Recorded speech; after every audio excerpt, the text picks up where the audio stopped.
지금 여러분의 통장에서 2억 원이 증발했다면 믿으시겠습니까? 농담이 아닙니다. 20년 전 겨울 똑같은 50만 원을 은행 창구에 차가운 금괴 넣었느냐, 아니면 이곳에 던졌느냐.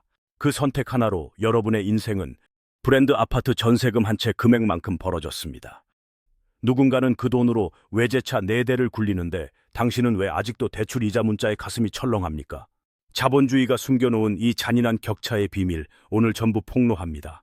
지금 채널을 돌리면 당신의 10년 뒤는 또다시 지옥일 겁니다. 자본주의 시스템에서 살아남기 위한 생존 지침서를 전달합니다. 우리는 학교에서 국영수는 배웠지만 정작 가장 중요한 돈이 일하게 하는 법은 철저히 거세당했습니다. 그 결과 야근하며 번 피 같은 돈을 은행 예금이라는 가장 안전해 보이는 감옥에 가둬두고 인플레이션이라는 보이지 않는 도둑에게 매일같이 야금야금 약탈당하고 있습니다. 오늘 여러분께 들려드릴 이야기는 유튜브에 널린 뻔한 재테크 팁이 아닙니다. 이것은 노동소득만으로는 절대 도달할 수 없는 경제적 자유로 가는 가장 확실하고 검증된 지도입니다. 세계 최고의 부자들이 왜 미친 듯이 S&P 500을 사 모으는지, 도대체 채권 시장이 우리 집 대출 금리를 어떻게 조종하는지, 그리고 소리 없이 내 계좌를 갉아먹는 세금을 어떻게 합법적으로 영원으로 만드는지, 마지막으로 한순간에 인생을 나락으로 떨어뜨리는 선물 거래의 치명적 유혹까지. 장장 2시간 분량의 유료 강의급 금융 지식을 뇌과학적 원리와 역사적 사례를 통해 아주 깊고 날카롭게 파헤칠 것입니다. 지금부터 여러분의 뇌 구조를 부자의 사고방식으로 완전히 재설계해 드리겠습니다. 집중하십시오. 이것은 여러분의 생존이 걸린 문제입니다. 여러분이 20년 전인 2005년의 어느 겨울밤으로 타임머신을 타고 돌아갔다고 가정해 봅시다. 그때 우리는 더 젊었고 세상은 지금보다 조금 더 느렸습니다. 거리에는 원더걸스의 노래가 흘러나오고 스마트폰 대신 폴더폰을 접었다 폈다 하던 시절입니다. 그때 성실하기로 소문난 김 과장님을 떠올려 보십시오. 그는 매달 월급날만 되면 은행 창구에 번호표를 뽑고 기다려 꼬박꼬박 50만 원씩 적금을 부었습니다. 은행 직원이 건네는 연 3.5%짜리 통장을 보며 이게 내 가족을 지켜줄 거라 믿었을 겁니다. 20년이 지난 2025년 지금 그의 통장에는 원금과 이자를 합쳐 약 1억 7천만 원이 찍혀 있습니다. 물론 큰 돈입니다. 누군가에게는 평생 만져보지 못할 목돈일 수도 있습니다. 하지만 같은 시각 옆자리의 이 대리는 조금 다른 선택을 했습니다. 그는 은행의 따뜻한 미소를 거부하고 미국이라는 거대한 자본의 심장에 베팅했습니다. 똑같은 50만 원, 똑같은 20년이라는 시간, 하지만 결과는 잔인할 정도로 충격적입니다. 이 대리의 계좌에는 지금 3억 8천만 원이 들어 있습니다. 무려 2억 1천만 원의 차이. 단지 돈을 어디에 두었느냐는 그 작은 결정 하나가 지방 소도시의 브랜드 아파트 전세금 한 채 값을 갈라놓았습니다. 중형 세단 5대를 일시불로 사고도 남는 이 돈, 도대체 이 압도적인 격차는 어디서 온 것일까요? 이것은 자본주의가 숨겨놓은 가장 거대한 비밀, 바로 S&P 500과 복리의 힘입니다. 많은 분들이 S&P 500이라는 단어를 들으면 복잡한 금융용어라 생각하고 귀를 닫습니다. 영어와 숫자가 섞여 있으니 벌써 머리가 지끈거린다고 하십니다. 하지만 이것은 아주 단순하고 직관적인 개념입니다. 미국이라는 거대한 경제 대륙에는 수천 개의 기업이 존재합니다. 그 중에서 가장 돈을 잘 벌고 가장 덩치가 크며 가장 미래가 유망한 상위 500개 기업을 추려낸 명단, 그것이 바로 S&P 500입니다. 이것은 마치 프로야구의 올스타 팀과 같습니다. 실력이 떨어지면 가차없이 2군으로 강등되고 그 자리를 무서운 기세로 성장하는 신인 선수가 채웁니다. S&P 500 지수위원회는 3개월마다 냉혹한 심사를 진행합니다. 지난 1년간 이익을 냈는가, 최근 분기에도 흑자인가, 시가총액은 충분한가. 이 기준을 통과하지 못하면 아무리 역사가 깊은 기업이라도 가차없이 퇴출당합니다. 과거 필름 카메라의 제왕이었던 코닥이 사라지고 그 자리를 넷플릭스가 채운 것처럼 말이죠. 즉 S&P 500에 투자한다는 것은 내가 일일이 기업을 분석하지 않아도 자본주의의 자정작용 시스템이 알아서 내 포트폴리오를 가장 강한 기업들로만 리밸런싱 해준다는 뜻입니다. 썩은 사과는 골라내고 가장 싱싱한 과일만 바구니에 담아주는 자동화 시스템인 셈입니다. 그렇다면 이 500개의 기업은 우리의 삶과 얼마나 밀접할까요? 여러분의 오늘 하루를 복기해 보십시오. 아침에 눈을 뜨자마자 확인하는 스마트폰, 그 안의 운영체제는 애플의 iOS 아니면 구글의 안드로이드입니다. 출근길 지하철에서 듣는 음악은 유튜브 뮤직이나 스포티파이일 것이고 회사 업무는 마이크로소프트의 윈도우와 엑셀로 처리합니다. 점심시간에 주문한 택배는 아마존의 물류 시스템을 통해 움직이고 퇴근 후 맥주 한 캔과 함께 즐기는 넷플릭스 드라마와 인스타그램 피드까지 우리의 24시간 중 미국 기업의 서비스를 이용하지 않는 시간은 단 1분도 존재하지 않습니다. 전 세계 80억 인구가 매일 눈 뜨고 잠들 때까지 소비하는 그 막대한 현금의 흐름이 고스란히 이 500개 기업의 주머니로 빨려 들어갑니다. 여러분이 S&P 500을 매수한다는 것은 단순히 주식 쪼가리를 사는 것이 아닙니다. 전 세계인이 지불하는 소비세의 일부를 징수할 권리를 사는 것과 같습니다. 지구가 멸망하지 않는 한 이 기업들은 돈을 벌 것이고 그 돈의 일부는 주주인 여러분의 몫이 됩니다. 투자의 현인 워렌 버핏은 자신의 유언장에 이렇게 남겼습니다. 내가 죽으면 아내에게 남길 유산의 90%는 S&P 500 인덱스 펀드에 투자하라. 나머지 10%만 국채에 넣어라. 평생을 기업의 재무제표를 현미경으로 들여다보고 가치를 평가해온 가치투자의 대가가 왜 자신이 가장 사랑하는 사람에게는 아무런 분석도 하지 말고 시장 전체를 사라고 했을까요? 그는 알고 있었기 때문입니다. 월스트리트의 그 어떤 천재적인 펀드 매니저도 장기적으로 시장 평균을 이기기란 불가능에 가깝다는 사실을 말이죠. 실제로 버핏은 2008년 전설적인 내기를 제안했습니다. 최고의 헤지펀드 매니저들이 운영하는 펀드와 아무것도 안 하고 S&P 500 지수만 추종하는 인덱스 펀드 중 누가 더 10년 뒤 수익률이 높을 것인가. 당시 헤지펀드 업계의 네로라 하는 천재들이 이 도전을 받아들였습니다. 그들은 밤새워 뉴스를 분석하고 차트를 보고 수수료를 챙기며 바쁘게 사고 팔았습니다. 반면 버핏의 S&P 500 펀드는 그저 10년 동안 숨만 쉬고 있었습니다. 결과는 어땠을까요? S&P 500의 압승이었습니다. 연평균 8.5%의 수익을 낸 시장 지수 앞에 비싼 수수료를 떼고 난 헤지펀드의 수익률은 처참했습니다. 이것은 우리에게 아주 중요한 메시지를 던집니다. 투자는 머리로 하는 것이 아니라 무거운 엉덩이로 하는 것이라는 사실입니다. 하지만 여러분의 머릿속에는 여전히 공포가 자리 잡고 있을 겁니다. 주식은 위험하잖아. 원금을 잃으면 어떡해? 맞습니다. 주식시장은 변동성이라는 파도를 타고 움직입니다. 멀리서 보면 우상향하는 직선처럼 보이지만 현미경으로 들여다보면 매일매일이 지옥과 천당을 오가는 롤러코스터입니다. 2020년 3월 코로나 팬데믹이 터졌을 때를 기억하십니까? S&P 500 지수는 단 한 달 만에 34%가 폭락했습니다. 여러분이 1억 원을 넣어뒀다면 눈앞에서 3,400만 원이 증발해 6,600만 원이 된 것입니다. 이때 인간의 뇌는 편도체가 붉게 달아오르며 극도의 생존 공포를 느낍니다. 진화 심리학적으로 인간은 이익의 기쁨보다 손실의 고통을 2.5배 더 크게 느끼도록 설계되어 있습니다. 원시 시대의 식량을 얻는 것은 기분 좋은 일이지만 맹수에게 팔을 잃는 것은 생존의 문제였기 때문입니다. 그래서 대부분의 사람들은 이 원시적인 공포를 이기지 못하고 가장 바닥인 시점에 주식을 팔아버립니다. 손실을 확정짓는 최악의 선택을 하는 것이죠. 그러나 역사는 반복됩니다. 그 공포의 순간에 팔지 않고 버틴 사람, 아니 오히려 용기를 내어 피가 낭자한 거리에 돈을 뿌린 사람은 어떻게 되었습니까? 불과 6개월 만에 원금을 회복했고 1년 뒤에는 전고점을 돌파했으며 2년 뒤에는 40% 이상의 수익을 기록했습니다. 주식시장에서 돈을 잃는 유일한 방법은 폭락했을 때 파는 것입니다. S&P 500의 역사를 보면 1987년 블랙 먼데이, 2000년 닷컴 버블, 2008년 금융위기 등 수많은 위기가 있었지만 결국 그 모든 하락을 딛고 더 높이 올라갔습니다. 자본주의가 멸망하지 않는 한, 인간의 욕망이 멈추지 않는 한 기업은 성장하고 주가는 오릅니다. 미국 경제가 망하면 어떡하냐고요? S&P 500은 미국 기업만 있는 것이 아닙니다. 미국에 상장되어 있을 뿐 전 세계를 상대로 장사하는 글로벌 기업들입니다. 미국이 망한다는 것은 전 세계 자본주의 시스템이 붕괴된다는 뜻이고 그때는 은행 예금이라고 안전할 리 없습니다. 지구 멸망을 걱정할 것이 아니라면 S&P 500은 가장 합리적인 생존 수단입니다. 이제 복리의 마법을 숫자로 증명해 보겠습니다. 연평균 수익률 10%, 이것이 S&P 500의 지난 100년간 평균 성적표입니다. 은행이자 2.5%와 비교하면 고작 4배 차이처럼 보이지만 복리가 적용되는 순간 그 차이는 우리의 상식을 뛰어넘습니다.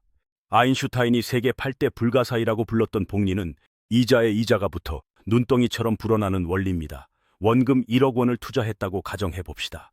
단리라면 매년 1천만 원씩부터 10년 뒤 2억 원이 됩니다. 하지만 복리 10%라면 첫 해엔 1천만 원이 붙어 1억 1천만 원이 되고 이듬해엔 1억 1천만 원의 10%인 1,100만 원이 붙습니다.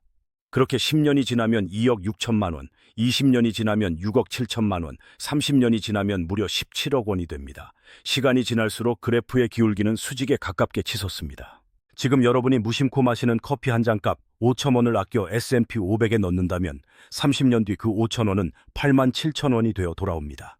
여러분이 오늘 소비하는 것은 단순한 5천 원이 아니라 미래의 8만 7천 원을 불태워 없애는 것과 같습니다. 이 무시무시한 복리의 효과를 누리기 위해 필요한 것은 단 하나, 바로 시간입니다. 하루라도 빨리 시작해서 하루라도 더 오래 머무르는 것, 그것이 평범한 월급쟁이가 자본가로 신분 상승할 수 있는 유일무이한 사다리입니다. 주식시장이 화려한 조명을 받는 무대 위의 주인공이라면 채권시장은 무대 뒤에서 대본을 쓰고 조명을 조절하는 보이지 않는 연출가입니다. 많은 개미 투자자들이 주식 창만 쳐다보느라 채권이 보내는 결정적인 신호를 놓칩니다. 하지만 여러분의 주택담보대출 금리가 왜 오르는지, 건실하던 기업들이 왜 줄도산의 공포에 떠는지, 주식시장이 왜 멀쩡하다가 갑자기 발작을 일으키는지 그 모든 해답은 바로 이 채권시장에 있습니다. 채권시장의 규모는 주식시장보다 훨씬 큽니다. 전 세계적으로 100조 달러가 넘는 천문학적인 자금이 움직이는 곳이 바로 여기입니다. 채권을 아주 쉽게 정의하자면 돈을 빌려주고 받는 차용증입니다. 친구가 돈을 빌려달라고 할 때 우리는 그냥 빌려주지 않습니다. 언제 갚을 건지, 이자는 얼마 줄 건지 종이에 적어서 도장을 찍습니다. 이 종이가 바로 채권입니다. 돈을 빌리는 주체가 대한민국 정부라면, 국채 삼성전자 같은 회사라면 회사채가 됩니다. 특히 국채는 국가가 망하지 않는 한 원금을 떼일 일이 없는 무위험 자산의 기준점이 됩니다. 그래서 국채 금리는 경제의 모든 금리를 결정하는 절대 반지가 됩니다. 은행이 여러분에게 대출을 해줄 때 자기들 마음대로 금리를 정하는 것이 아닙니다. 국채 금리를 보고 거기에 자기들 마진을 붙여서 정합니다. 즉 국채 금리가 오르면 여러분의 대출 이자도 오르고 국채 금리가 내리면 대출 이자도 내려갑니다. 내가 채권 투자를 하지 않더라도 채권 금리를 매일 아침 확인해야 하는 이유가 바로 여기에 있습니다. 채권을 이해하는 데 있어 가장 큰 진입장벽은 바로 금리와 채권 가격의 반비례 관계입니다. 금리가 오르면 채권 가격은 떨어지고 금리가 내리면 채권 가격은 오릅니다. 이것은 시소의 원리와 같습니다. 이해를 돕기 위해 아주 쉬운 예를 들어보겠습니다. 여러분이 연이자 3%를 주는 1,000만 원짜리 채권을 샀습니다. 그런데 다음날 금리가 폭등해서 연이자 5%를 주는 새로운 채권이 발행되었습니다. 사람들은 당연히 3% 주는 여러분의 헌채권 대신 5% 주는 새 채권을 사려고 줄을 설 것입니다. 여러분이 가진 3%짜리 채권은 인기가 없어집니다. 이걸 팔고 싶다면 어떻게 해야 할까요? 가격을 깎아줘야 합니다. 원래 1,000만 원이었지만 950만 원에 팔아야 사가는 사람이 생깁니다. 반대로 금리가 1%로 뚝 떨어졌다고 상상해 보십시오.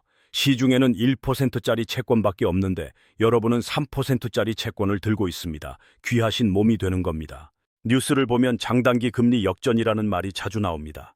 이것은 주식시장 폭락을 예고하는 저승사자의 휘파람 소리와 같습니다. 원래는 돈을 길게 빌려줄수록 이자를 더 많이 받아야 정상입니다. 1년 뒤에 갚는 돈보다 10년 뒤에 갚는 돈이 떼일 확률도 높고 불확실성도 크기 때문입니다. 그래서 장기 채권 금리가 단기 채권 금리보다 높은 것이 일반적인 우상향 그래프입니다. 그런데 가끔 이상한 일이 벌어집니다. 10년 만기 국채 금리가 2년 만기 국채 금리보다 낮아지는 현상, 바로 역전입니다. 이것은 시장 참여자들이 가까운 미래보다 먼 미래의 경제 상황을 더 암울하게 보고 있다는 뜻입니다. 곧 경기 침체가 닥칠 것이고, 그러면 중앙은행이 경기를 살리기 위해 금리를 내릴 수밖에 없을 것이라고 베팅하는 돈이 장기 채권으로 몰리면서 장기 금리를 끌어내리는 것입니다. 역사적으로 장단기 금리가 역전되고 나면 6개월에서 1년 뒤 어김없이 무시무시한 경기 침체가 찾아왔습니다. 1997년 IMF 외환위기, 2008년 금융위기, 2020년 코로나 사태 직전에도 이 신호등이 붉게 켜졌습니다. 채권시장은 주식시장보다 훨씬 똑똑하고 냉정합니다. 수억 원의 연봉을 받는 채권 트레이더들이 거대한 자금을 움직이며 보내는 이 신호를 무시하면 내 계좌가 녹아내리는 것을 막을 수 없습니다. 또한 신용 스프레드라는 개념도 중요합니다. 국채는 나라가 보증하니까 가장 안전합니다. 회사채는 회사가 망할 수 있으니까 국채보다 이자를 더 줘야 돈을 빌릴 수 있습니다. 이때 국채 금리와 회사채 금리의 차이를 신용 스프레드라고 합니다. 경기가 좋을 때는 회사가 망할 확률이 낮으니까 이 차이가 좁아집니다. 하지만 경기가 나빠질 조짐이 보이면 투자자들은 회사채를 기피하게 되고 기업들은 돈을 빌리기 위해 울며 겨자 먹기로 더 높은 금리를 제시해야 합니다. 스프레드가 갑자기 벌어진다는 것은 경제의 약한 고리부터 끊어지기 시작했다는 경고음입니다. 최근 건설사들의 회사차의 금리가 치솟는 것을 보셨습니까? PF 부실 사태로 인해 건설사들이 돈을 구하지 못해 발을 동동 구르고 있다는 뜻이고, 이는 곧 부동산 시장의 위기로 전이될 수 있음을 암시합니다. 한국의 채권 시장은 외국인 투자자들의 놀이터이기도 합니다. 우리는 기축 통화국이 아니기 때문에 원화의 가치를 방어해야 합니다. 만약 한국의 경제가 불안해 보이거나 미국의 금리가 한국보다 훨씬 높아지면 외국인들은 가차없이 한국 채권을 팔고 달러를 챙겨 떠납니다. 채권을 파니까 채권 가격은 폭락하고 금리는 급등합니다. 동시에 원화를 팔고 달러를 사니까 환율은 천정부지로 솟구칩니다. 이것이 바로 자본 유출의 공포입니다. 1997년 우리가 겪었던 그 악몽이 바로 채권 시장에서 시작되었습니다. 그래서 한국은행은 미국의 기준금리를 쫓아가며 금리 격차를 줄이려고 안간힘을 쓰는 것입니다. 내 주택담보대출 금리가 오르는 진짜 이유는 한국은행 총재의 마음이 변해서가 아니라 미국 채권 시장의 금리가 요동치고 있기 때문입니다. 세계 경제는 이렇게 촘촘한 거미줄처럼 연결되어 있습니다. 개인 투자자에게 채권은 훌륭한 방어무기입니다. 주식시장이 불안할 때 자산의 일부를 채권으로 옮겨두면 계좌의 변동성을 줄일 수 있습니다. 특히 금리 인하기에는 채권 투자가 빛을 발합니다. 금리가 고점을 찍고 내려올 때 미리 사둔 장기 국채의 가격은 급등하기 때문입니다. 주식으로 시세 차익을 노리는 것보다 훨씬 안전하고 확실한 수익을 낼 수 있는 구간이 분명히 존재합니다. 최근 정부에서 개인 투자용 국채를 발행하기 시작했습니다. 10년, 20년 만기 국채를 사면 만기까지 보유 시 가산금리에 세금 혜택까지 줍니다. 노후 자금을 안전하게 굴리고 싶은 분들에게는 예금보다 훨씬 매력적인 선택지가 생긴 것입니다. 개별 주식을 고르는 것이 너무 어렵고 무섭다면 인류가 만들어낸 최고의 금융 발명품이라 불리는 ETF에 주목해야 합니다. ETF는 쉽게 말해 주식시장에서 거래되는 펀드입니다. 이것을 이해하는 가장 완벽한 비유는 바로 백화점의 과일 바구니 세트입니다. 여러분이 시장에 가서 사과를 고른다고 칩시다. 어떤 사과는 겉은 번지르르한데 속이 썩어 있을 수도 있고 어떤 사과는 덜 익어서 맛이 없을 수도 있습니다. 전문가가 아닌 이상 맛있는 사과를 골라내는 눈이 부족하기에 실패할 확률이 높습니다. 게다가 사과 하나만 샀는데 그게 맛이 없으면 그날 과일 쇼핑은 완전히 망한 겁니다. 하지만 과일 바구니 세트는 다릅니다. 거기에는 사과, 배, 포도귤, 메론이 골고루 들어 있습니다. 그중 귤 하나가 조금 시더라도 달콤한 메론이 그 맛을 상쇄해 줍니다. 전체적인 만족도는 평균 이상을 유지할 수 있는 것이죠. ETF가 바로 이 과일 바구니입니다. 삼성전자 한 주가 7만 원이 넘고 엔비디아 한 주가 100만 원이 넘어서 부담스럽다면 단돈 몇만 원짜리 ETF 한 주만 사도 이 모든 기업의 주주가 될 수 있습니다. 이것이 바로 소액 투자자가 자본주의의 거인들과 동행할 수 있는 유일한 티켓입니다. ETF의 세계는 상상 이상으로 방대하고 정교합니다. 가장 기본이 되는 것은 인덱스 ETF입니다. 앞서 설명한 S&P 500 지수를 그대로 복제하는 SPY, VOO, IBV 같은 상품들이 여기에 해당합니다. 이들은 펀드 매니저의 주관적인 판단을 배제하고 기계적으로 시장 지수만을 따라가도록 설계되어 있어 수수료가 극단적으로 저렴합니다. 뱅가드의 VOO 같은 경우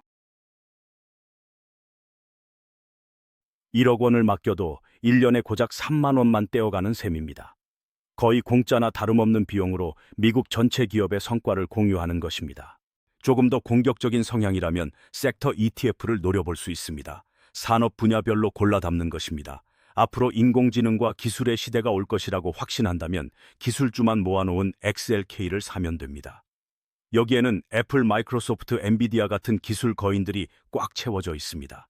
반대로 인간의 수명은 늘어나고 헬스케어 산업이 커질 것이라 본다면 XLB를 선택하면 됩니다. 존슨앤존슨, 화이자 같은 제약 바이오 기업들이 들어 있습니다. 경기가 아무리 나빠져도 사람들은 아프면 병원에 가고 약을 먹어야 하기에 헬스케어 섹터는 불황에 강한 방어주 역할을 합니다. 이처럼 ETF는 여러분의 세계관을 투자의 언어로 번역해주는 도구입니다. 원자재 ETF도 있습니다. 전쟁이 터지거나 경제 위기가 오면 사람들은 종이 화폐를 믿지 못하고 실물 자산을 찾습니다. 가장 대표적인 것이 금입니다. GLD 같은 금 ETF는 실제로 런던의 지하 금고에 금괴를 쌓아두고 그 가치만큼 주식을 발행합니다.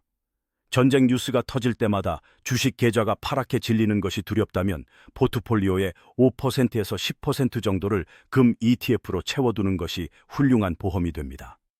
주식이 떨어질 때 금값이 올라 전체 계좌의 손실을 막아주는 방파제 역할을 하기 때문입니다. 이제 시각을 조금 달리해서 현금 흐름에 집중해 보겠습니다. 투자라고 하면 대부분 싸게 사서 비싸게 파는 시세 차익만을 생각합니다. 하지만 진짜 부자들은 자산의 크기보다 현금 흐름을 더 중요하게 생각합니다. 내가 일을 하지 않아도 매달 내 통장에 꽂히는 돈, 바로 배당금입니다. 배당주 투자는 황금알을 낳는 거위를 키우는 게임입니다. 일반적인 주식 투자가 거위를 살찌워서 비싼 값에 파는 것이라면 배당주 투자는 거위가 낳는 알을 매일매일 수거하는 것입니다. 거위의 몸값이 떨어져도 상관없습니다. 오히려 몸값이 떨어지면 더 싼 가격에 거위를 추가로 사들일 수 있으니 알을 더 많이 얻을 수 있어 이득입니다. 이 마인드셋의 변화가 투자의 공포를 없애줍니다. 김채성이라는 가상의 인물을 예로 들어보겠습니다. 그는 평범한 직장인이었지만 2012년부터 8년간 월급의 절반을 떼어 꾸준히 배당주를 모았습니다. 처음에는 1년에 몇만 원 들어오는 배당금이 귀엽게 느껴졌을 것입니다. 하지만 그는 그 배당금을 쓰지 않고 다시 주식을 사는 데 썼습니다. 재투자의 마법입니다. 거위가 낳은 알을 팔아서 쓴 게 아니라 그 알을 부화시켜 새끼 거위로 만든 것입니다. 그렇게 거위의 숫자는 기하급수적으로 늘어났고 8년이 지난 지금 그는 매달 세후 1천만 원이 넘는 배당금을 받고 있습니다. 연봉으로 치면 1억 5천만 원이 넘는 돈이 아무런 노동 없이 들어오는 것입니다. 이것이 바로 자본소득이 노동소득을 역전하는 특이점, 경제적 자유의 순간입니다. 특히 최근에는 커버드콜이라는 전략을 쓰는 ETF들이 인기를 끌고 있습니다. JPE나 JPQ 같은 상품들이 대표적입니다. 이들의 구조는 조금 복잡하지만 원리는 단순합니다. 주식을 보유하면서 동시에 그 주식을 살 수 있는 권리인 콜 옵션을 다른 사람에게 파는 것입니다. 쉽게 말해 미래의 주가 상승분을 일부 포기하는 대신 지금 당장의 현금인 프리미엄을 챙기는 전략입니다. 마치 월세를 놓는 것과 비슷합니다. 집값이 폭등하는 대박은 없지만 매달 꼬박꼬박 높은 월세를 받을 수 있습니다. 이런 상품들은 연 10%가 넘는 분배금을 지급하기도 합니다. 은퇴 후 당장 생활비가 필요한 분들에게는 주가가 오를 때까지 하염없이 기다리는 성장주보다 매달 현금을 꽂아주는 이런 배당형 ETF가 훨씬 현실적인 대안이 될 수 있습니다. 투자의 세계에서 수익률만큼 중요한 것이 바로 비용 관리입니다. 그리고 가장 큰 비용은 바로 세금입니다. 여러분이 뼈 빠지게 일해서 번 돈을 투자해 어렵게 수익을 냈는데 그중 15.4%를 혹은 22%를 세금으로 떼인다면 얼마나 억울합니까? 하지만 대한민국 정부는 국민들의 자산 형성을 돕기 위해 아주 강력한 세금 방패를 만들어 두었습니다. 바로 ISA 연금저축 IRP, 이른바 절세계좌 삼총사입니다. 이것을 활용하지 않는 것은 길바닥에 돈을 뿌리고 다니는 것과 다름없습니다. 먼저 ISA 계좌부터 뜯어보겠습니다. ISA는 만능통장이라는 별명을 가지고 있습니다. 예금 적금 펀드, ETF, ELS, 심지어 국내 상장 주식까지 이 하나의 계좌에 다 담을 수 있습니다. 가장 강력한 혜택은 바로 비과세와 분리과세입니다. 일반 계좌에서 해외 주식형 ETF를 사서 1,000만 원을 벌었다면 154만 원을 세금으로 내야 합니다. 하지만 ISA 계좌에서는 순이익 200만 원, 서민형은 400만 원까지 세금을 한 푼도 내지 않습니다. 그리고 그 한도를 초과하는 금액에 대해서도 9.9%의 낮은 세율로 분리과세를 적용받습니다. 금융소득 종합과세 대상자가 될 걱정 없이 마음껏 수익을 내도 된다는 뜻입니다. 더 놀라운 기능은 손익통산입니다. 이것은 여러분의 실수를 만회해주는 치트키와 같습니다. 일반 계좌에서는 A 종목에서 500만 원을 벌고 B 종목에서 300만 원을 잃었다고 칩시다. 내 실제 수익은 200만 원뿐이지만 세금은 번 돈 500만 원을 기준으로 냅니다. 손해본 것도 서러운데 세금까지 독박을 쓰는 구조입니다. 하지만 ISA 계좌에서는 이 둘을 합산해 줍니다. 500만 원 이익 빼기 300만 원 손실은 200만 원. 이 200만 원에 대해서만 세금을 매기는데 앞서 말했듯이 200만 원까지는 비과세이므로 세금이 0원입니다. 똑같은 매매를 했는데 누구는 수십만 원 세금을 내고 누구는 한 푼도 안 내는 기적 같은 차이가 여기서 발생합니다. ISA는 3년 만기 상품입니다. 3년 동안은 돈을 뺄 수 없다는 단점이 있지만 이것은 오히려 장점이 됩니다. 강제로 장기 투자를 하게 만들기 때문입니다. 3년이 지나 만기가 되면 이 돈을 찾아서 써도 되지만 더 똑똑한 방법이 있습니다. 바로 연금저축계좌로 이전하는 것입니다. 만기 자금을 연금 계좌로 옮기면 이체 금액의 10% 최대 300만 원까지 추가로 세액공제 혜택을 줍니다. 정부가 제발 노후 준비 좀 하라고 돈을 쥐어주는 꼴입니다. 이렇게 ISA 3년 만기 채우고 연금으로 넘기고 다시 ISA 만들고를 반복하는 것을 ISA 풍차 돌리기라고 합니다. 자산가들 사이에서는 이미 필수 코스로 통하는 절세 테크닉입니다. 다음은 연금저축과 IRP입니다. 이 둘은 노후를 위한 쌍두마차입니다. 가장 큰 매력은 세액공제입니다. 매년 연말 정산 때 뱉어내야 할 세금을 획기적으로 줄여주거나 오히려 돌려받게 해줍니다. 연금저축은 연 600만 원 IRP까지 합치면 연 900만 원까지 세액공제 대상이 됩니다. 총급여 5,500만 원 이하인 직장인이 900만 원을 꽉 채워 넣으면 연말에 148만 5천 원을 환급받습니다. 수익률로 따지면 앉은 자리에서 16.5%를 먹고 들어가는 게임입니다. 워렌 버핏도 연 20% 수익 내기가 힘든데 나라에서 16.5%를 보장해주는 상품을 마다할 이유가 없습니다. 하지만 여기에는 강력한 족쇄가 하나 있습니다. 55세까지 돈이 묶인다는 점입니다. 중도에 해지하면 그동안 받았던 세금 혜택을 다 토해내야 할 뿐만 아니라 16.5%의 기타 소득세까지 물어야 합니다. 배보다 배꼽이 더 커질 수 있습니다. 그래서 많은 분들이 가입을 망설입니다. 당장 결혼도 해야 하고 집도 사야 하는데 돈이 묶이면 어떡하나 걱정되는 것이죠. 하지만 냉정하게 생각해 보십시오. 여러분이 이 강제 저축 장치 없이 노후 자금을 스스로 모을 수 있을까요? 대부분은 불가능합니다. 차가 조금만 낡아도 바꾸고 싶고 남들 다 가는 해외여행 나만 못 가면 억울해서 기어이 적금을 깹니다. 연금 계좌의 강제성은 여러분의 얄팍한 의지력을 지켜주는 안전벨트입니다. 정급전이 필요하다면 연금저축펀드는 담보대출이 가능하고 세액공제를 받지 않은 초과 납입금은 페널티 없이 언제든 인출할 수 있습니다. 그러니 겁먹지 말고 당장 월 10만 원이라도 시작해야 합니다. 또한 연금 계좌 안에서 투자를 하면 과세 이연 효과를 누릴 수 있습니다. 일반 계좌에서 해외 ETF를 팔아 수익이 나면 매년 5월에 세금을 내야 합니다. 세금을 내면 그만큼 재투자할 원금이 줄어들죠. 하지만 연금 계좌에서는 55세 이후 연금을 받을 때까지 세금을 한 푼도 떼지 않습니다. 내야 할 세금이 계좌 안에 그대로 남아 다시 수익을 낳는 복리 효과를 만들어냅니다. 이것은 30년 뒤의 자산 크기를 2배 이상 벌려놓는 결정적인 차이가 됩니다. 이제 분위기를 바꿔 조금 무서운 이야기를 해야겠습니다. 빛이 있으면 어둠이 있듯 금융시장에도 여러분의 영혼까지 파괴할 수 있는 지옥문이 존재합니다. 바로 선물거래 파생상품 시장입니다. 유튜브 알고리즘을 타고 들어온 영상에서 누군가 화려한 차트를 띄워놓고 소리칩니다. 단돈 500만 원으로 하루 만에 1,000만 원 벌었습니다. 이것이 가능할까요? 네, 이론적으로는 가능합니다. 하지만 그 뒤에 숨겨진 끔찍한 진실은 아무도 말해주지 않습니다.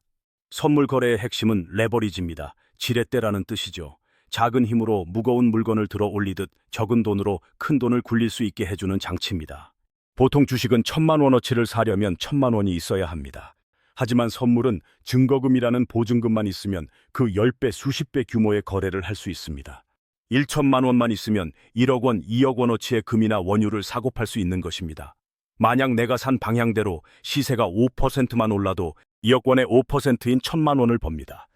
내 원금이 1,000만 원이었으니 순식간에 수익률 100% 2배가 되는 마법입니다. 이 짜릿한 도파민 맛을 한번 보면 뇌 구조가 완전히 바뀌어버립니다. 연 10% 수익을 주는 S&P 500이 시시해서 거들떠보지도 않게 됩니다. 노동으로 버는 월급이 하찮게 느껴져 회사 일도 손에 잡히지 않습니다. 하지만 레버리지는 양날의 검입니다. 수익을 10배로 키워주지만 손실도 10배로 키웁니다. 시세가 내 예상과 반대로 5%만 움직이면 어떻게 될까요? 2억 원의 5%인 1,000만 원 손실이 발생합니다. 내 원금 1,000만 원이 순식간에 0원이 되는 것입니다. 여기서 끝이 아닙니다. 만약 자고 일어났는데 밤새 미국 시장에서 무슨 일이 터져서 10%가 폭락했다면 손실금은 2,000만 원이 됩니다.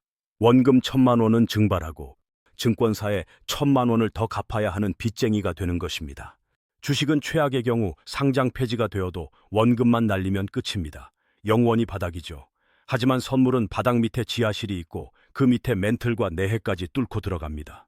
손실의 한계가 없다는 것, 이것이 파생상품의 진짜 공포입니다.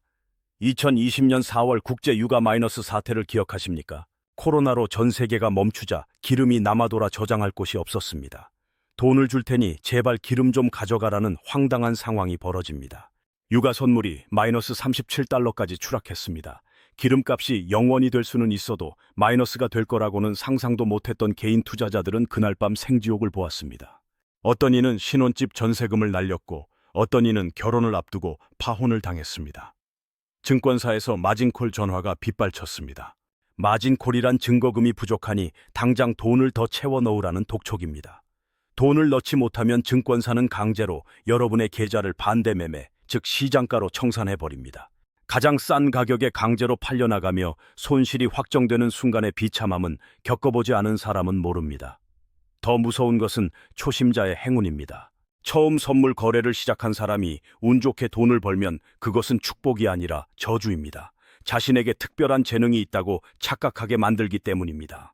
고수들도 벌벌 떠는 시장에서 나는 다르다며 자만하는 순간 시장은 그 오만함을 가장 잔인한 방법으로 응징합니다. 결국 판돈을 키우고 대출까지 끌어와서 베팅하다가 한 번의 파도에 모든 것을 휩쓸려 보내게 됩니다. 이것은 투자가 아닙니다. 강원도 정선 카지노에서 하는 도박보다 더 위험한 투기입니다. 카지노는 즐거움이라도 주지만 선물 거래는 여러분의 피를 말리고 수명을 단축시킵니다. 일확천금의 꿈은 대개 일장춘몽으로 끝납니다. 성실하게 쌓아 올리지 않은 분은 모래성과 같아서 작은 바람에도 무너집니다. 여러분의 소중한 자산, 가족의 미래가 달린 돈을 그런 위험한 곳에 던지지 마십시오. 느리지만 확실한 길, 복리의 언덕을 천천히 걸어 올라가는 것만이 가장 빠르고 안전하게 부의 정상에 도달하는 방법입니다. 우리는 지금까지 주식과 채권이라는 자본주의의 두 기둥을 살펴봤습니다. 하지만 이 모든 것을 관통하는 가장 거대하고 강력한 힘이 하나 더 남아 있습니다. 바로 기축통화 달러입니다. 많은 분들이 달러를 단순히 해외여행 갈 때 환전하는 돈 정도로만 생각합니다. 하지만 자본가들에게 달러는 단순한 화폐가 아닙니다. 그것은 내 자산이 무너져 내릴 때 유일하게 나를 지켜주는 산소 호흡기이자 위기의 순간에 헐값으로 자산을 사들이게 해주는 강력한 무기입니다. 여러분의 자산 포트폴리오를 한번 점검해 보십시오. 전세 보증금 아니면 아파트 한 채, 그리고 국내 주식과 예금 모든 자산이 원화로만 되어 있을 겁니다. 이것은 마치 계란을 한 바구니에 담는 것도 모자라 그 바구니를 흔들리는 절벽 위에 올려둔 것과 같습니다. 대한민국은 수출로 먹고 사는 나라입니다. 대외 경제 환경에 극도로 민감할 수밖에 없는 구조입니다. 세계 경제가 기침을 하면 한국 경제는 독감을 앓고 미국이 금리를 올리면 한국 자산 시장은 발작을 일으킵니다. 이런 구조적 취약점을 가진 나라에서 원화라는 단 하나의 통화에만 내 모든 인생을 거는 것은 투자가 아니라 도박입니다. 역사적으로 경제 위기가 닥칠 때마다 어김없이 나타나는 현상이 있습니다. 주식, 부동산 등 모든 자산 가격이 폭락할 때 유일하게 미친 듯이 폭등하는 자산, 바로 원달러 환율입니다. 1997년 IMF 외환 위기 당시 환율은 800원대에서 2,000원까지 치솟았습니다. 2008년 금융위기 때도 1,600원을 돌파했습니다. 이게 무슨 뜻일까요? 원화 가치가 쓰레기가 되었다는 뜻입니다. 여러분이 평생 모은 5억 원짜리 아파트가 가격이 떨어져 3억 원이 되었다고 칩시다. 앉은 자리에서 2억 원을 날린 것만으로도 억울한데 환율까지 2배로 뛰었다면 달러로 환산한 내 자산 가치는 반토막이 아니라 4분의 1 토막이 난 것입니다. 국제적인 구매력 기준으로 보면 여러분의 자산은 순식간에 증발해버린 셈입니다. 하지만 평소에 자산의 30%를 달러 자산으로 보유하고 있던 사람은 어떨까요? 주식시장이 반토막 나서 곡소리가 날 때 그가 가진 달러의 가치는 2배로 뜁니다. 원화 자산의 손실을 달러 자산의 수익이 완벽하게 상쇄해 주는 것입니다. 이것이 바로 진정한 의미의 해칭입니다. 단순히 손실을 막는 것에서 끝나지 않습니다. 진짜 마법은 그 다음입니다. 모두가 공포에 질려 우량주와 부동산을 헐값에 던질 때 이 사람은 가격이 2배로 뛴 달러를 원화로 바꿔서 폭락한 자산들을 줍기 시작합니다. 남들은 현금이 말라서 부도가 나네마네 할 때 혼자서 박앤세일 쇼핑을 즐기는 것입니다. 위기가 끝나고 시장이 정상화되면 그의 자산은 남들보다 5배, 10배 더 빠르게 불어납니다. 이것이 바로 부자들이 위기를 기회로 바꾸는 가장 고전적이고 확실한 메커니즘입니다. 그렇다면 달러 투자는 어떻게 해야 할까요? 은행 외화 예금에 넣어두는 것이 좋을까요? 아닙니다. 그것은 가장 하수들이 하는 방법입니다. 달러 예금은 이자가 거의 없습니다. 오히려 환전 수수료 때문에 손해를 볼 수도 있습니다. 현명한 투자자는 달러를 그냥 들고 있는 게 아니라 달러로 된 자산을 삽니다. 앞서 말씀드린 미국 S&P 500 ETF나 미국 국채를 사는 것이 가장 좋은 달러 투자입니다. 생각해 보십시오. S&P 500 지수가 10% 올랐는데 환율도 10% 올랐다면 내 수익률은 20%가 넘습니다. 반대로 지수가 10% 떨어졌는데 환율이 10% 올랐다면 내 계좌는 원화 기준으로 손실이 거의 없습니다. 미국 주식 투자는 자동으로 환노출 효과를 누리며 내 자산의 변동성을 줄여주는 가장 훌륭한 시스템입니다. 많은 분들이 환율이 너무 높을 때 들어가는 건 손해가 아니냐고 묻습니다. 1,300원, 1,400원 할 때 달러를 샀다가 나중에 1,100원으로 떨어지면 손해잖아요. 맞습니다. 단기적으로는 손해처럼 보일 수 있습니다. 하지만 우리는 투기꾼이 아니라 자산가입니다. 달러는 수익을 내기 위한 공격수가 아니라 내 자산 전체를 지키는 골키퍼입니다. 골키퍼가 골을 못 넣는다고 비난하는 감독은 없습니다. 환율이 떨어졌다는 것은 반대로 말하면 한국 경제가 좋다는 뜻이고, 그때는 여러분이 가진 원화 자산, 즉 한국 주식이나 부동산 가격이 오르고 있을 겁니다. 달러에서의 손실을 원화 자산이 메워주는 시소 게임이 계속되는 것입니다. 이 균형을 맞추는 것이 자산 배분의 핵심입니다. 예측하려 하지 마십시오. 환율은 신의 영역입니다. 그저 내 포트폴리오에 달러라는 안전벨트를 항상 채워둔다는 마음으로 접근해야 합니다. 더 심층적으로 들어가 보겠습니다. 달러 스마일이라는 이론이 있습니다. 미국 경제가 아주 좋을 때도 달러가 강세고 반대로 세계 경제가 아주 나쁠 때도 달러가 강세라는 이론입니다. 미국 경제가 좋으면 금리를 올리니까 전 세계 돈이 미국으로 빨려 들어가 달러가 비싸집니다. 반대로 세계 경제가 망할 것 같으면 가장 안전한 돈인 달러를 찾느라 달러가 비싸집니다. 즉 달러는 웃는 입모양처럼 양쪽 끝단에서 모두 강해지는 특성이 있습니다. 반면 원화는 어떻습니까? 경기가 좋을 때만 잠깐 강해졌다가 조금만 불안하면 바로 약세로 돌아섭니다. 이런 비대칭적인 구조 속에서 원화만 들고 있는 것은 전쟁터에 방탄조끼 없이 나가는 것과 같습니다. 특히 은퇴를 앞둔 분들에게 달러 자산은 필수입니다. 나이가 들수록 중요한 것은 수익률이 아니라 구매력 보존입니다. 한국은 저출산 고령화로 인해 장기적으로 경제 활력이 떨어질 수밖에 없습니다. 경제 성장률이 낮아지면 그 나라의 통화 가치는 필연적으로 떨어집니다. 일본의 엔화가 힘을 잃어가는 것을 보십시오. 먼 미래의 이야기가 아닙니다. 여러분이 노후에 쓸 생활비가 국제 기준으로 반토막이 날 수도 있다는 공포를 직시해야 합니다. 지금부터라도 달러 자산 비중을 늘려야 합니다. 월급을 받으면 무조건 10%, 20%는 환전을 하십시오. 그리고 그 돈으로 미국 배당주를 사거나 미국 국채를 사십시오. 그것이 여러분의 노후를 지키는 가장 강력한 성벽이 될 것입니다. 환율에 대한 오해 중 하나는 수출 기업에게만 중요하다는 생각입니다. 하지만 여러분이 쓰는 아이폰, 매일 마시는 스타벅스 커피, 자동차에 넣는 기름, 우리가 소비하는 대부분의 재화는 환율에 영향을 받습니다. 환율이 오르면 물가가 오르고 내 실질 소득은 줄어듭니다. 즉 여러분은 이미 환율 시장의 참여자입니다. 단지 수동적으로 당하고 있을 뿐입니다. 이제는 수동적인 피해자에서 능동적인 투자자로 변해야 합니다. 환율이 오르면 주유소 기름값은 비싸지겠지만 내 달러 계좌의 잔고가 늘어나는 것을 보며 미소 지을 수 있어야 합니다. 이것이 자본주의 시스템을 이용하는 자와 시스템에 이용당하는 자의 차이입니다. 세계적인 투자대가 레이 달리오도 강조했습니다. 현금은 쓰레기다 하지만 여기서 말하는 현금은 인플레이션 해지가 안 되는 종이돈을 말하는 것이지 기축통화인 달러의 보유 자체를 부정하는 것은 아닙니다. 그는 올웨더 포트폴리오를 통해 어떤 경제 상황에서도 살아남는 자산 배분을 보여줬습니다. 그 핵심에도 역시 달러 자산이 자리 잡고 있습니다. 한국에 사는 여러분은 이미 인적 자본 즉 노동력을 통해 원화 채굴을 하고 있습니다. 여러분의 몸이 원화 채굴기입니다. 이미 원화 포지션이 과도하게 높은 상태라는 뜻입니다. 그러니 금융자산만큼은 반드시 달러로 가져가야 균형이 맞습니다. 이 균형 감각을 깨닫는 순간 여러분의 투자는 한 단계 진화할 것입니다. 자, 이제 시야를 넓혀봅시다. 달러뿐만 아니라 엔화, 유로화 등 다양한 통화에 대한 관심도 필요합니다.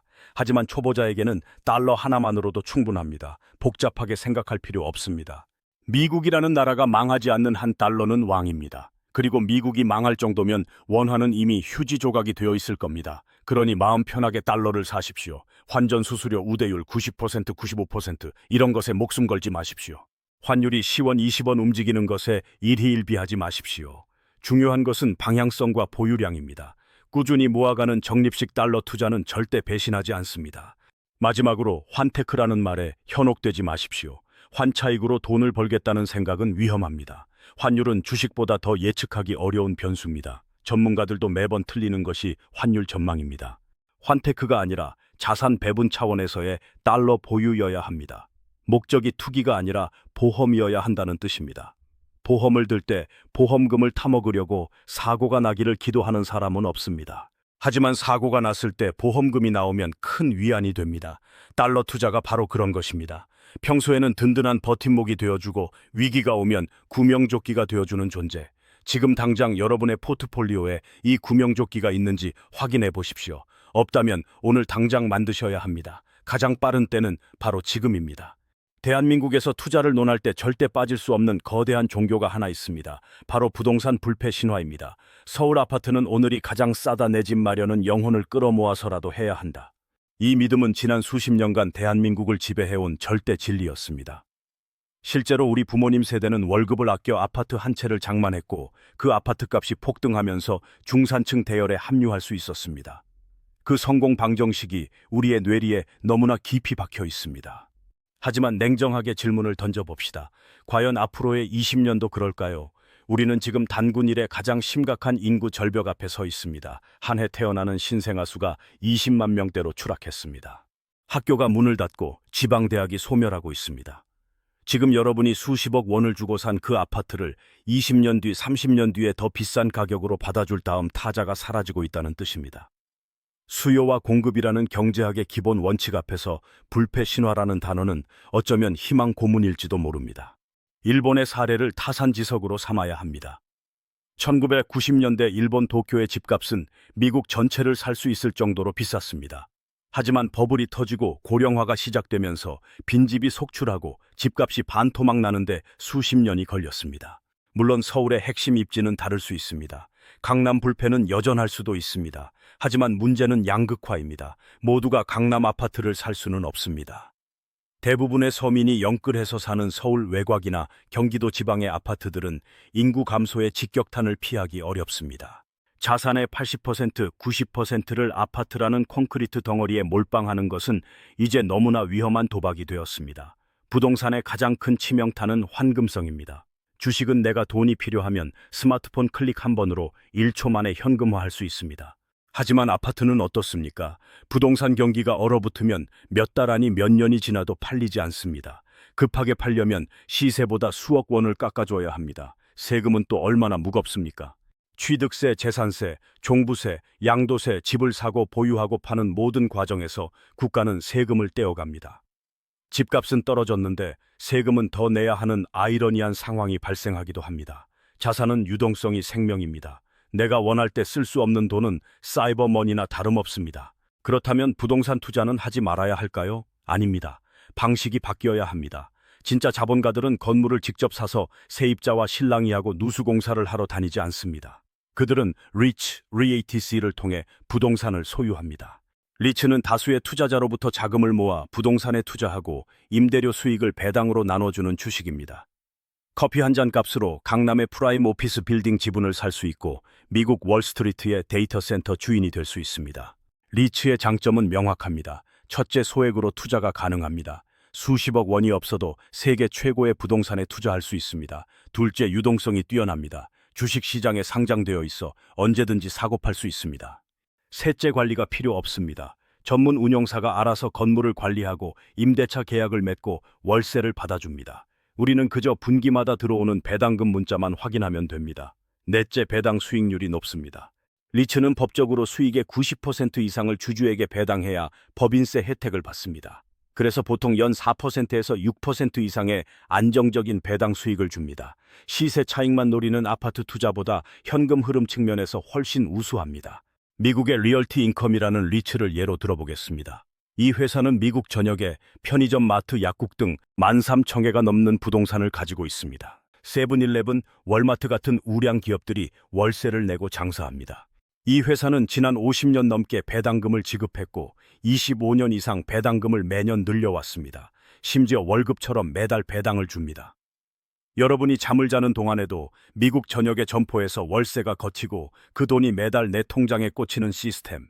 이것이 진정한 건물주가 되는 길 아닙니까? 등기 권리증이라는 종이 쪼가리에 집착할 것이 아니라 실질적인 수익과 현금 흐름에 집중해야 합니다. 물론 내 집 한 채는 필요합니다.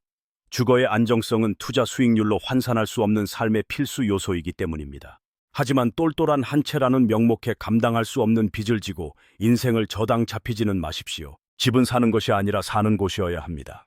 부동산 비중을 자산의 50% 이하로 줄이십시오. 나머지는 주식, 채권, 달러 같은 금융자산으로 채워야 합니다. 그래야 부동산 시장이 무너져도 내 인생은 무너지지 않습니다. 또 하나의 불편한 진실은 대한민국 부동산 시장이 전세제도라는 기형적인 대출 구조 위에 서 있다는 점입니다. 전세는 집주인이 세입자에게 무이자로 돈을 빌리는 사금융입니다. 이 유동성이 집값을 떠받치고 있었습니다. 하지만 금리가 오르고 전세 사기가 터지면서 이 믿음이 깨지고 있습니다. 세입자들은 전세보다 월세를 선호하기 시작했고 집주인들은 전세금을 돌려주지 못해 파산하고 있습니다. 전세의 소멸은 집값 하락의 가장 강력한 트리거가 될 수 있습니다. 이 변화의 흐름을 읽지 못하고 과거의 영광에만 취해 있다가는 상투를 잡는 마지막 바보가 될 수 있습니다. 부동산과 주식은 대립관계가 아닙니다. 상호 보완적인 관계입니다. 부동산은 인플레이션을 방어하는 실물 자산이고 주식은 기업의 성장을 공유하는 생산 자산입니다. 진정한 부자는 둘 다 가집니다. 하지만 그 비율과 방식이 다를 뿐입니다. 한국 사람들은 부동산 편식이 너무 심합니다. 영양 불균형은 건강을 해치듯 자산 불균형은 경제적 수명을 단축시킵니다. 이제 시야를 넓혀 미국의 데이터 센터, 유럽의 물류 창고, 싱가포르의 호텔에 투자하십시오. 리츠 ETF 하나면 전 세계 부동산이 내 것이 됩니다. VNQ 같은 ETF는 미국 전체 부동산 시장을 통째로 사는 것과 같습니다. 우물 안 개구리처럼 동네 아파트 시세만 들여다보지 말고 글로벌 부동산 제국의 지주가 되십시오. 여러분의 자산이 콘크리트 감옥에서 탈출해 전 세계를 무대로 자유롭게 춤추게 만드십시오. 그것이 인구 소멸 시대에 살아남는 유일한 부동산 투자 전략입니다. 과거의 성공 방식이 미래의 실패 원인이 될 수 있음을 뼈저리게 인식해야 합니다. 지금까지 부동산 불패 신화에 가려져 있던 리스크를 직시하고 새로운 시대에 맞는 유연한 사고를 가지십시오. 자, 이제 우리는 투자의 기술적인 부분들을 모두 섭렵했습니다. 주식, 채권, 달러, 그리고 부동산까지. 하지만 이 모든 지식을 갖추고도 실패하는 사람들이 있습니다. 왜일까요? 바로 마인드셋, 마음의 근육이 없기 때문입니다. 아무리 좋은 검을 쥐어줘도 검사가 겁쟁이라면 아무것도 뵐 수 없습니다. 이제 마지막 퍼즐을 맞출 차례입니다. 부자가 되기 위해 반드시 갖춰야 할 절대적인 멘탈 관리법과 실행, 로드맵을 제시하겠습니다. 우리가 지금까지 배운 것은 부의 보물지도입니다. 지도는 목적지로 가는 길을 알려줄 뿐 우리를 그곳으로 데려다 주지는 않습니다. 결국 걷는 것은 여러분의 두 다리입니다. 하지만 미리 경고합니다. 그 길은 여러분이 상상하는 것처럼 꽃길이 아닙니다. 진흙탕이고 가시밭길이며 무엇보다 지독하게 지루한 길입니다. 이 마지막 파트에서는 그 지루함을 견디고 끝내 승리자가 되는 사람들의 비밀스러운 마인드셋을 공개합니다. 대부분의 사람들이 투자에 실패하는 진짜 이유는 지식이 부족해서가 아닙니다. 뇌의 보상 시스템이 고장났기 때문입니다. 우리의 뇌는 즉각적인 보상에 미쳐 있습니다. 오늘 운동하면 내일 당장 복근이 나오길 바라고 오늘 주식을 사면 내일 상한가를 가길 원합니다. 이것을 도파민 중독이라고 부릅니다. 하지만 복리의 마법은 초반에는 그 효과가 거의 눈에 보이지 않습니다. 마치 대나무와 같습니다. 대나무는 씨를 뿌리고 5년 동안 아무리 물을 줘도 싹이 트지 않습니다. 하지만 5년이 지나면 하루에 80cm씩 자라나 순식간에 울창한 숲을 이룹니다. 투자도 똑같습니다. 처음 5년, 10년은 아무런 변화가 없는 것처럼 보입니다. 친구는 코인으로 대박이 났다는데 나는 S&P 500에 넣어두고 연 10% 수익에 만족해야 하니 속이 터집니다. 이 구간을 실망의 계곡이라고 부릅니다. 99%의 개미들이 이 계곡을 건너지 못하고 포기하거나 무리한 투기판으로 뛰어듭니다. 성공한 자본가는 이 지루함을 즐기는 변태가 되어야 합니다. 지루하다는 것은 아무런 사건 사고 없이 내 돈이 안전하게 불어나고 있다는 가장 확실한 증거입니다. 투자는 엔터테인먼트가 아닙니다. 투자가 재미있다면 당신은 돈을 벌고 있는 게 아니라 돈을 내고 도박이라는 오락을 즐기는 중입니다. 진짜 투자는 페인트가 마르는 것을 지켜보는 것처럼, 잔디가 자라는 것을 쳐다보는 것처럼 따분해야 합니다. 그 따분함을 견디는 인내심이야말로 가장 높은 수익률을 보장하는 재능입니다. 여러분의 의지력을 믿지 마십시오. 인간의 의지력은 배터리와 같아서 아침에 일어나면 가득 차 있지만 저녁이 되면 방전됩니다. 퇴근하고 지친 몸으로 차트를 분석하고 종목을 고르는 것은 불가능합니다. 그래서 우리는 시스템을 만들어야 합니다. 감정이 개입할 틈을 주지 않는 자동화 시스템 말입니다. 월급이 들어오는 날 자동으로 연금 계좌와 적립식 펀드로 돈이 빠져나가게 세팅하십시오. 내 손을 거치지 않고 먼저 투자되고 남은 돈으로 생활하게 만드십시오. 이것이 선저축 후 지출의 원칙입니다. 처음에는 고통스러울 것입니다. 하지만 인간은 적응의 동물입니다. 3달만 지나면 줄어든 생활비에 맞춰 살아가는 자신을 발견하게 될 것입니다. 이제 구체적인 로드맵을 그려드리겠습니다. 여러분의 인생을 3단계로 나누십시오. 1단계는 종잣돈 모으기입니다. 이 시기에는 투자의 기술보다 절약의 기술이 더 중요합니다. 1억 원을 모을 때까지는 숨만 쉬고 돈을 모으십시오. 명품 커피 자동차 다 끊으십시오. 이 1억 원은 눈덩이를 굴리기 위한 최초의 눈뭉치입니다. 이게 없으면 복리 효과는 그저 수학 공식에 불과합니다. 이 시기에 가장 경계해야 할 적은 내게 주는 선물이라는 핑계입니다. 미래의 자유를 위해 현재의 쾌락을 유예하십시오. 2단계는 스노우볼 굴리기입니다. 1억 원이 모였다면 이제 자산 배분을 시작합니다. 앞서 배운 대로 미국 지수 ETF에 50% 채권과 달러 자산의 30%, 그리고 리츠와 현금의 20%를 배분하십시오. 그리고 매년 한 번씩 리밸런싱을 하십시오. 많이 오른 자산은 팔고 떨어진 자산은 사면서 비율을 맞추는 것입니다. 이 단순한 행위가 쌀 때 사서 비쌀 때 파는 것을 자동으로 실천하게 해줍니다. 이때부터는 자산이 늘어나는 속도가 저축하는 속도를 추월하기 시작합니다. 자고 일어났는데 내 월급보다 더 많은 돈이 벌려있는 기적을 체험하게 될 것입니다. 3단계는 경제적 자유와 현금 흐름입니다. 자산 규모가 목표치에 도달했다면 이제 성장주 중심의 포트폴리오를 배당주 중심으로 서서히 전환하십시오. 자산의 크기를 키우는 것보다 매달 들어오는 현금을 확보하는 것이 중요합니다. 은퇴 후에는 주가가 폭락하더라도 생활비는 써야 하기 때문입니다. 배당금만으로 생활비가 충당되는 순간 여러분은 더 이상 돈을 위해 일하지 않아도 됩니다. 진정한 시간 부자가 되는 것입니다. 하기 싫은 일을 하지 않을 권리, 만나기 싫은 사람을 만나지 않을 권리, 이것이 우리가 돈을 모으는 진짜 목적입니다. 마지막으로 당부하고 싶은 것은 기록의 힘입니다. 매달 자신의 자산 현황을 엑셀이나 노트에 기록하십시오. 단순히 숫자를 적는 게 아닙니다. 내가 왜 이 종목을 샀는지, 왜 팔았는지, 그때 내 감정 상태는 어땠는지 투자 일지를 쓰십시오. 인간의 기억은 왜곡되기 쉽습니다. 성공한 투자는 내 실력이라, 착각하고 실패한 투자는 운이 없었다고 합리화합니다. 이 편향을 깨부수는 유일한 방법은 과거에 내가 쓴 기록을 마주하는 것입니다. 주변의 소음에 귀를 닫으십시오. 언론은 매일같이 경제 위기를 떠들고 유튜브에서는 폭락론자들이 공포를 조장합니다. 그들의 목적은 여러분의 부자가 아닙니다. 그저 조회수를 빨아먹기 위한 공포 마케팅일 뿐입니다. 자본주의의 역사를 믿으십시오. 지난 200년 동안 전쟁, 전염병, 대공황이 있었지만 인류의 경제는 단 한 번도 후퇴하지 않았습니다. 우리는 어제보다 오늘 더 잘 살고 있고 오늘보다 내일 더 발전할 것입니다. 그 거대한 흐름에 올라타십시오. 비관론자는 명성을 얻지만 낙관론자는 부를 얻습니다. 긍정적인 마인드는 정신 승리가 아니라 가장 현실적인 생존 전략입니다. 이제 여러분은 모든 무기를 갖췄습니다.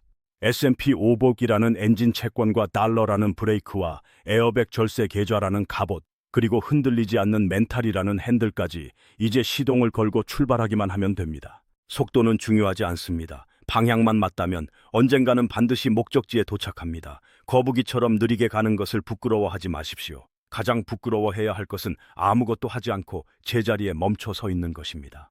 여러분의 10년 뒤는 오늘의 행동이 결정합니다. 지금 이 순간 가난의 고리를 끊어내겠다고 다짐하십시오. 그리고 행동하십시오. 그 위대한 첫걸음을 떼는 순간 이미 여러분은 부자의 대열에 합류한 것입니다. 긴 여정이었습니다. 오늘 우리는 자본주의라는 거대한 바다에서 생존하고 번영하기 위한 정밀한 지도를 완성했습니다. 노동소득의 한계를 뼈저리게 인정하고 S&P 500이라는 멈추지 않는 엔진과 ETF라는 강력한 도구를 손에 쥐었습니다. 세상에는 딱 두 종류의 사람이 있습니다. 이 영상을 보고 고개를 끄덕이며 다시 웃고 즐기는 예능 프로그램을 보러 가는 사람과 지금 당장 스마트폰을 켜고 증권사 앱을 다운로드하여 계좌를 개설하는 사람입니다. 10년 뒤 이 두 사람의 인생은 하늘과 땅 차이로 벌어져 있을 것입니다. 아는 것이 힘이 아니라 행하는 것만이 힘입니다. 완벽한 타이밍은 없습니다. 가장 빠른 때는 바로 지금입니다. 지금 당장 단돈 1만 원이라도 좋으니 S&P 500을 매수하십시오. 오늘 아낀 커피값 5천 원으로 시작한 그 작은 클릭 한 번이 여러분 가문의 운명을 바꾸는 거대한 나비 효과의 시작이 될 것입니다. 부자가 되는 길은 좁고 지루하며 외롭습니다. 하지만 그 길 끝에는 여러분이 상상하는 진정한 자유가 기다리고 있습니다. 두려워하지 마십시오. 자본주의의 거인들이 여러분을 위해 일하게 만드십시오. 시간은 철저히 여러분의 편입니다. 오늘의 결심이 흔들리지 않도록 이 영상을 저장해두고 마음이 약해질 때마다 꺼내보십시오. 여러분의 경제적 자유를 향한 그 위대한 여정에 이 채널이 끝까지 등대가 되어드리겠습니다. 이 영상이 여러분의 인생을 바꾸는 터닝포인트가 되기를 진심으로 바랍니다. 감사합니다.